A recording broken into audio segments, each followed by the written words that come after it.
ದೇವಸ್ಥಾನದ ಲೋಕಾರ್ಪಣೆ ಹಾಗೂ ಗೋಪುರದ ಕಳಸಾರೋಹಣ.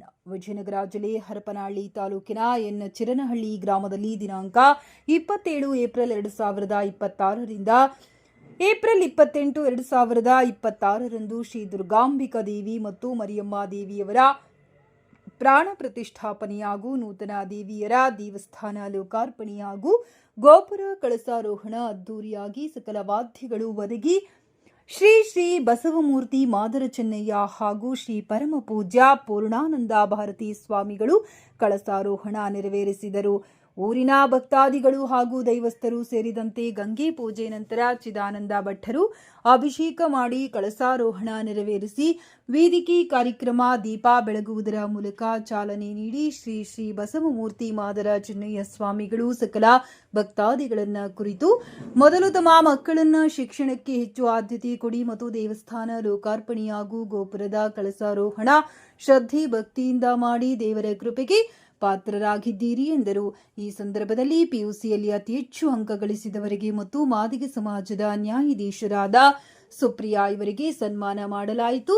ದೇವಿಯ ಮೂರ್ತಿ ದಾನಿಗಳು ಎಚ್ ದುರ್ಗಪ್ಪ ಪಿಡಿಒ, ಎಚ್ ಮುರುಡಪ್ಪ ಲೆಕ್ಕಾಧಿಕಾರಿ ಹಾಗೂ ಎಚ್ ಮಂಜಪ್ಪ ಲೆಕ್ಕಾಧಿಕಾರಿ, ದೇವಸ್ಥಾನದ ಗೋಪುರದ ಕಳಸದಾನಿಗಳು ಎನ್ ಚಿರನಹಳ್ಳಿ ಚೌಡಪ್ಪ, ಶ್ರೀಮತಿ ದುರ್ಗಮ್ಮ ಇವರ ಮಕ್ಕಳು ಹಾಗೂ ಮೊಮ್ಮಕ್ಕಳು, ಹನುಮನಹಳ್ಳಿ ಪ್ರಸಾದ್ ದಾನಿಗಳು, ಪ್ರವೀಣ್ ಕುಮಾರ್, ದುರ್ಗಾ ಜ್ಯುವೆಲರ್ಸ್ ಕೊಟ್ಟೂರು, ಟೈಲ್ಸ್ ಕಲ್ ದಾನಿಗಳು, ಕಾರುಬಾಲ್ ಮುರುಡೇಶ್. ಈ ಸಂದರ್ಭದಲ್ಲಿ ತುಪ್ಪದಹಳ್ಳಿ ಪೂಜಾರ್ ಸಿದ್ದಪ್ಪ, ಡಾಕ್ಟರ್ ಬಿಆರ್ ಅಂಬೇಡ್ಕರ್ ಪುತ್ಥಳಿ ಸಮಿತಿಯ ಅಧ್ಯಕ್ಷರು ಶ್ರೀಮತಿ ಸುಪ್ರಿಯಾ, ನ್ಯಾಯಾಧೀಶರು ಸಾವ್ಜಿ ರಾಜೇಂದ್ರ ಪ್ರಸಾದ್, ನಿತಿನ್ ಕುಮಾರ್ ಜಿ, ಓಂಕಾರ್ ಗೌಡ್ರು, ಕೆಡಿ ಅಂಜಿನಪ್ಪ, ಬೆಟ್ಟನಗೌಡ ಆಳದಲ್ಲಿ, ಎನ್ ಚಿರನಹಳ್ಳಿ ಕೇರಿಯ ಮುಖಂಡರಾದ ಪೂಜಾರ್ ನಾಗಪ್ಪ, ಮೈಲಪ್ಪ, ಮುರುಡಪ್ಪ, ಹನುಮಂತಪ್ಪ, ಹಾಲೇಶಪ್ಪ, ಬಸವರಾಜ್ ಇನ್ನು ಮುಂತಾದವರು ಹಾಗೂ ಊರಿನ ದೈವಸ್ಥರು, ಗ್ರಾಮದ ಸುತ್ತಮುತ್ತಲಿನ ಹಳ್ಳಿಯ ಭಕ್ತಾದಿಗಳು ಸೇರಿದ್ದರು. ವರದಿ ಆರ್ಎಚ್ ಕೊಟ್ರೇಶ್, ಕಿಷ್ಕಿಂದ ಟಿವಿ, ಕೊಟ್ಟೂರು ತಾಲೂಕು. ಕಳಸಾರೋಹಣ ಎಲ್ಲವನ್ನು ಕೂಡ ಬಹಳ ಶ್ರದ್ಧಾ ಭಕ್ತಿಯಿಂದ ಮಾಡಿದ್ದೀರಿ.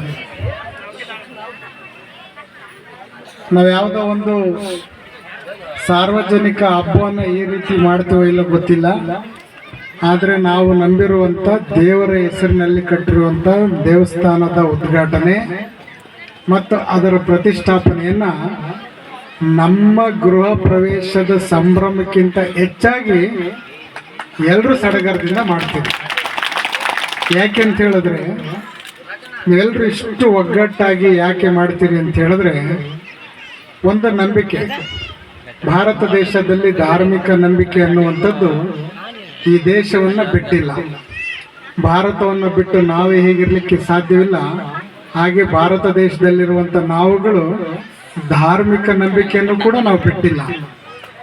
ಅದೇ ಕಾರಣಕ್ಕೋಸ್ಕರ ಇವತ್ತು ಈ ದೇಶದಲ್ಲಿ 140 ಕೋಟಿಗಿಂತಲೂ ಹೆಚ್ಚು ಜನಸಂಖ್ಯೆ ಇದ್ದರೂ ಕೂಡ, ಯಾವುದೇ ಜಾತಿ ಮತ ಧರ್ಮಗಳು ಇದ್ದರೂ ಕೂಡ ನಾವೆಲ್ಲರೂ ಕೂಡ ಒಗ್ಗಟ್ಟಾಗಿ ಒಂದೇ ಮನೆಯ ಕುಟುಂಬಸ್ಥರಾಗಿ ಯಾಕೆ ಬದುಕಿ ಬಾಳ್ತೀವಿ ಅಂತ ಹೇಳಿದ್ರೆ, ನಮ್ಮ ನಡುವೆ ಒಂದಿಷ್ಟು ಧಾರ್ಮಿಕ ಭಾವನೆಗಳು ಗಟ್ಟಿಯಾಗಿರೋದು ಕಾರಣವಾಗಿ ನಾವು ಬದುಕಿ ಬಾಳ್ತಾ ಇದ್ದೀವಿ.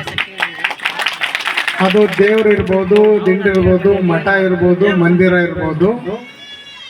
ಆ ಮೂಲಕವಾಗಿ ನೀವು ನಿಮ್ಮ ಕುಟುಂಬ, ನಿಮ್ಮ ಸಮಾಜ, ನಿಮ್ಮ ಗ್ರಾಮಕ್ಕೆ ನಮಗೂ ಕೂಡ ಒಬ್ಬರು ಹೇಳೋರು ಕೇಳೋರು ಇದಾರಪ್ಪ ಅನ್ನುವಂಥ ಒಂದು ನಂಬಿಕೆಯನ್ನ, ಒಂದು ಧಾರ್ಮಿಕ ಭಾವನೆಯನ್ನ ನೀವು ಹೊಂದಿರ್ತೀರಿ.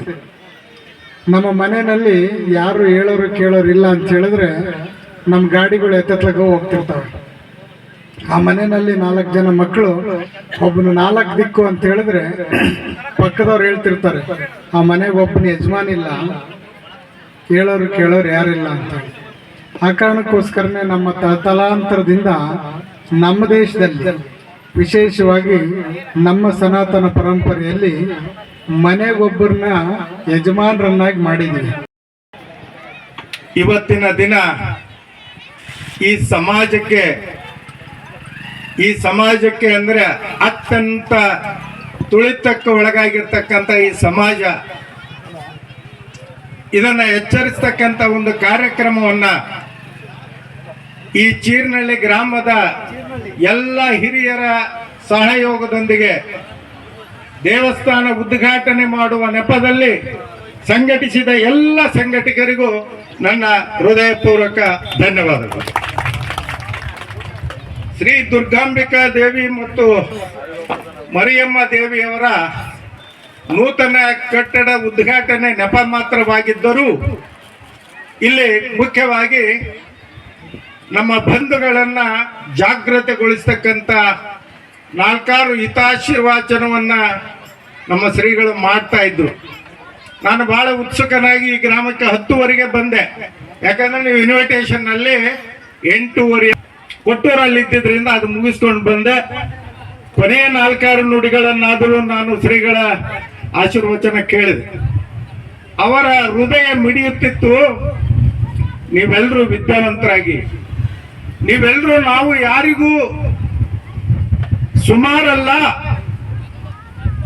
ನಾನು ಸಮಾಜಮುಖಿಯಾಗಿ ಬದುಕಬೇಕು, ನಾನು 4 ಜನರಂತೆ ಇರಬೇಕು ಅಂತ ಹೇಳ್ತಕ್ಕಂಥ ಅವರ ಅಂತರಾತ್ಮದ ನುಡಿಗಳನ್ನ ನೀವೇನಾದರೂ ಸವಿತಿದ್ರೆ ಈ ಕ್ಷಣದಿಂದಲೂ ಅಂಬೇಡ್ಕರ್ ಅವರ ಆಶಯದಂತೆ ಮೊದಲು ವಿದ್ಯಾವಂತರಾಗಿ ಒಂದು ಮುಖ್ಯ ಪಾತ್ರವಾಗಿ ಇಂಪಾರ್ಟೆನ್ಸ್ ಕೊಡ್ತಿರೋ ಅದನ್ನ ನಿಮ್ಮನ್ನ ಅಷ್ಟು ತಲೆ ಎತ್ತಿ ನಡೆಸೋ ಹಾಗೆ ಮಾಡುತ್ತೆ. ಅದಕ್ಕೆ ಉದಾಹರಣೆ ನಾನೇನೆ. ನನಗೆ ನನ್ನ ಈ ಸ್ಥಾನಕ್ಕೆ ನಾನು ಬಂದಿರೋದು, ನನಗೆಲ್ಲ ಪ್ರೇರಣೆ ಡಾಕ್ಟರ್ BR ಅಂಬೇಡ್ಕರ್ ಅವರು. ಯಾಕಂದ್ರೆ ಆ ಒಂದು ಮಹಾನ್ ವ್ಯಕ್ತಿ, ಮಹಾನ್ ಭಾವರಿಗೆ ಆ ಒಂದು ಕಾಲದಲ್ಲಿ ಅಷ್ಟೊಂದು ಅಡೆತಡೆಗಳು ಬಂದ್ರೂ, ಅಷ್ಟೆಲ್ಲ ಅವಮಾನ ಆದ್ರೂ ಅವರು 32 ಪದವಿಗಳನ್ನ ಗಳಿಸಿ ಇಡೀ ಒಂದು ಭಾರತ ದೇಶಕ್ಕೆ ಮಾದರಿಯಾಗಿದ್ದಾರೆ. ಅವರು ಅಷ್ಟು ಕಷ್ಟ ಕಾಲದಲ್ಲೇ ಮಾಡಿದ್ದಾರೆ ಅಂದ್ರೆ ನಾನು ಅವ್ರ ಮುಂದೆ 1% ನನಗೆ ಅದು ಕಷ್ಟ ಅಂತ ಅನ್ಸಲ್ಲ.